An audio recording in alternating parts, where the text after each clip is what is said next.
I know 2024 was a disastrous year for physical media, but I hate to tell you, 2025 is going to be worse.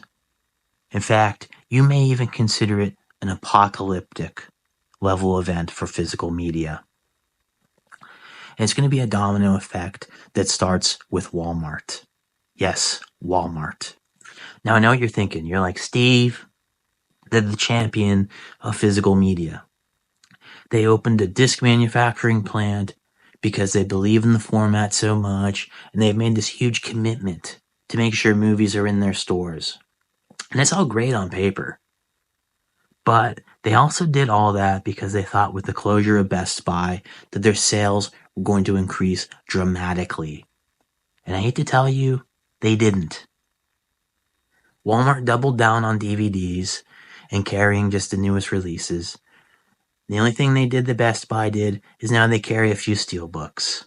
And they don't even do it that well. And I hate to tell you, this year I believe Walmart is either going to cease having a movie section entirely, or they're going to be downsizing it dramatically. And when I say downsize, I mean a dramatic downsize. Like, you'll be lucky if they just carry the newest releases. And when this happens, it's going to have a ripple effect through the entire industry. Look, these studios now have less room to sell their crap. And if Walmart reduces the size of their space, they're going to try and return these movies even faster because they're going to have less space for them. So now you're going to see a lot of studios probably get out of the disc game completely. Now, if they're lucky, some of them are probably going to go the way of Disney, make a deal with Sony because Sony is desperate to try and make, Blu-ray a thing. But a lot of them are probably just going to abandon the whole idea of physical media altogether. Do you think Sony is really going to care about putting out the Lionsgate library beyond Saw? Probably not, because they put out a lot of independent garbage. A lot of oh, look at me, look at this drama. No one wants to own that on video. It's not a marketable product. It's not something that's going to be worth money in the future. Even the stuff that they put out, that was worthwhile. Like Vestron Video, I don't even think they've done that in over a year. Probably almost 2 years. So clearly, Lionsgate's giving up. And a lot of these other places are giving up.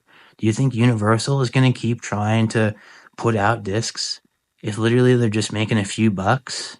Probably not. These companies want to make major cash. So you're going to have to see Sony step it up. And like I said, I don't know if they have the manpower to produce every disc. So you're going to see a lot of stuff just not come. Yeah, will you see Fast and Furious 11, get a 4K with the beautiful slipcover? Absolutely. But not everything's going to get that golden treatment. And some of this is going to fall in the boutiques.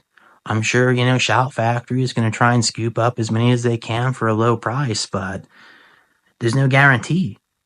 Again, is it going to be a good thing if they're putting out, 30 releases a month? Probably not. But that's another big problem. Collectors and investors are losing interest. How many people I've seen say, I can't do it anymore, I'm selling my collection.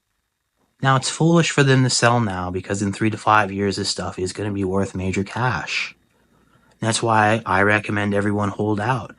Empty your pockets, just keep going, suck it up. But you're going to see a lot of wimps dip out of the game.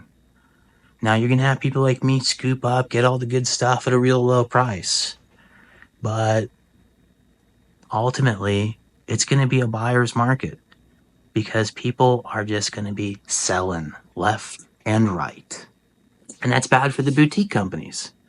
What's Vinegar Syndrome going to do when half of their people decide they're not going to be buying their stuff anymore? Just watched a video the other day of some individual saying, they used to spend, thousands of dollars on Vinegar Syndrome, and they're probably just not going to be buying Vinegar Syndrome entirely anymore. They're going to try and spread it out, get a couple things from other labels, but they're also broke, so they're just not going to be buying. And there's a lot of collectors like that right now. And I think it's going to lead to some closures of some boutique companies. Is Kino Lober going to be able to continue putting out the garbage they put out? I don't know. Is Severin Films going to be able to rely on putting, all this foreign nonsense and just tricking people into buy it by putting a beautiful slipcover on it? I don't know. We're just at a standstill here. 2025, like I said, it's going to be bad. It's going to be bad for the studios. It's going to be bad for them. It's going to be bad for you. And if less people are buying, the prices are going to go up on all these boutique releases. And it'll be great because they'll be more limited. They're going to produce less, and good for people like me, but bad for people like you because now you're going to have to pay me major cash in 3 to 5 years when you decide, shoot, I missed out. Sorry. But it's just the truth. And these companies aren't going to be able to survive off of people just like me. They need weirdos like you too. And that's just the stuff I can predict. Who knows? Maybe Sony's going to be like, hey, we are going to phase out making Blu-rays. Someone else is going to have to do it. Or maybe Panasonic is going to say, no one's buying our junky players anymore. We're done. Who knows what's going to happen? All I know is I'm just waiting it out. I'm going to keep buying, going to keep spending, and I'm always going to keep slipping.